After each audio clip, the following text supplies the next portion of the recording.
Hey, welcome to Super Social Club. I'm Jeremy. Today I've got the 2019 committee release. It's the Ardbeg drum. This one uses some rum cask maturation. It's a trend you're seeing a little bit more of in Scotch whiskey. I'll let you know how this lives up to it when I nose it, taste it, and give it a mark.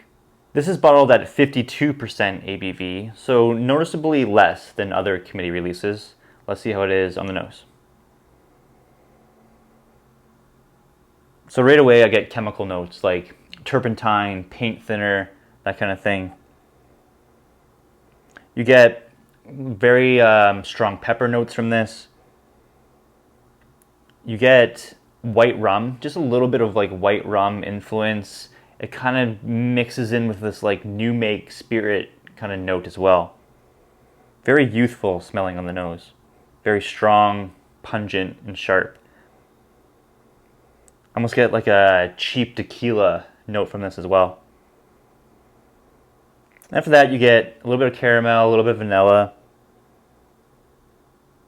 and like a fishy, briny saltiness to it too. So you are getting a little bit of that Ardbeg house-style character with that brine, salty note.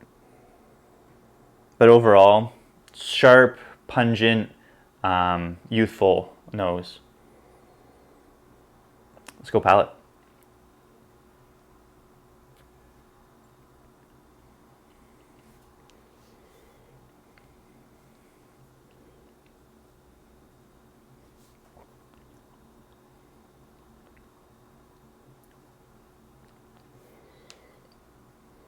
It's very bold. You get, again, that like fishy brininess comes through. Lemons, almost like a lemon drop candy. Very sweet. Vanilla ice cream, like melted vanilla ice cream after it's like been warmed just a little bit. Salt. You get lots of salt on this. Very, very salty. The finish, too much salt for sure. The salt note, very enveloping. A little bit of banana, like very overripe banana, like black spotted banana. And that turpentine, paint thinner note kind of lingers on the finish as well. You get some smoked fish, some pepper notes come back. Finish is I'd say medium in length, slightly drying. Not much rum influence to me. A little bit on the nose, but as far as the palate's concerned, I'm not picking too much of it up. The sweetness kind of just came through a little bit in that lemon note, but that salt. This is a very, very salty whiskey. Probably one of the saltiest notes that I've picked up in a whiskey maybe ever. And I think overall, I'm getting that youthful sharpness to this. It does taste very young. And what I mean by youthful sharpness is that alcohol note is very strong, sharp, and it just kind of attacks your palate more than you'd like it to. You just taste more alcohol. It kind of gets in the way of the flavors a bit, in my opinion.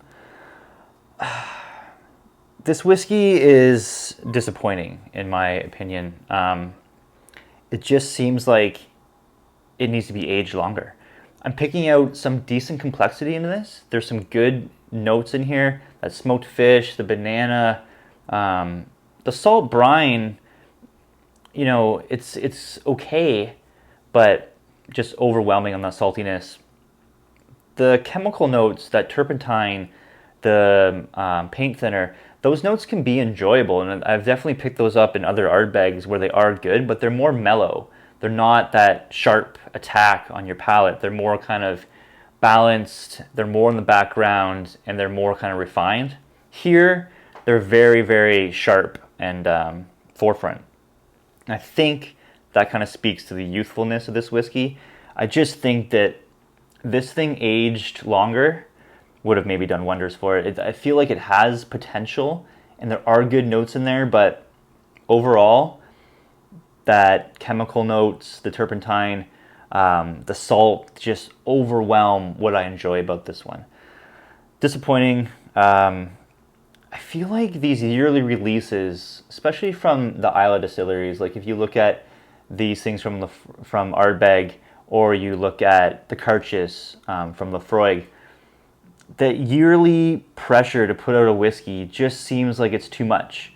It seems like they're kind of rushing these projects and putting out whiskey that's too young and is not aged enough. Now, that being said, the whiskey that they put out, it's still okay. And I think they're getting by just giving you the bare minimum of what they should be giving you, especially for these prices. I'll get into what I paid for this when I score it for value. But they're commanding more money for a special release when their core range stuff is just that much better. It's just that much better than these special releases. And I feel like they're rushed. I would rather them take their time, release every other year, make sure you've got what you want to put out there, especially when you're charging, the money that you're charging for these bottles. Score-wise for me on this one, like I said, good complexity. It's got some nice stuff going on. It's just the negative notes are overweighing the positive ones, in my opinion. I like the whiskey. It's really disappointed.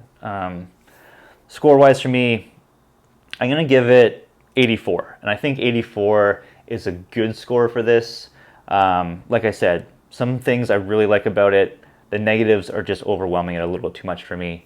Value, I paid $175 for this. That is on the secondary market. Here in Canada, we don't see community releases at all. They don't get released in Canada. So I have to source them elsewhere. Secondary price I paid for this, $175. Completely overpriced. Even at retail price, if this came in 110, whatever it may be, 110 to 120-ish, still completely overpriced. This whiskey tastes very young to me. So much more so than their NAS core range stuff. So I'm deducting 3 points for value. I'm putting it down to 81 out of 100. It's a pass for me. Even though that score is a very, very respectable score, 81 out of 100 is a good score. It's a decent whiskey, but the value is just crazy. I mean, for the price, the Ardbeg Koi Reckon blows this thing away, and you can find that for half the price of this in some spots. So let me know what you think. Rum cask matured stuff. It's a trend that we're getting more into. Springbank's doing it a couple ways. The Balvenie Caribbean cask, that's been around for a long time. There's lots of other ones that are popping up, probably because sourcing casks is becoming an issue for distilleries. Rum cask probably easier to find for less money. That's what I'm assuming. Let me know what your favorite rum cask matured whiskey is. Let me know if you tried the Ardbeg drum. Today's Ardbeg Day. It's June 1st. There's an Ardbeg event going on here in Toronto. Myself, Rob, Whiskey and Six, I think Vito are going to go, probably some other people as well. So we'll see what they have to say about this. If they have the regular release too, I'd be interested to try it head to head and see what we think. Hopefully I got some other expressions there too to try. It should be a fun day. Just a little bit disappointed with this one. Unfortunately, for the price I paid, does not deliver whatsoever. Let me know what you think. Like, comment, subscribe. Really appreciate it, guys. Have a good one. Cheers.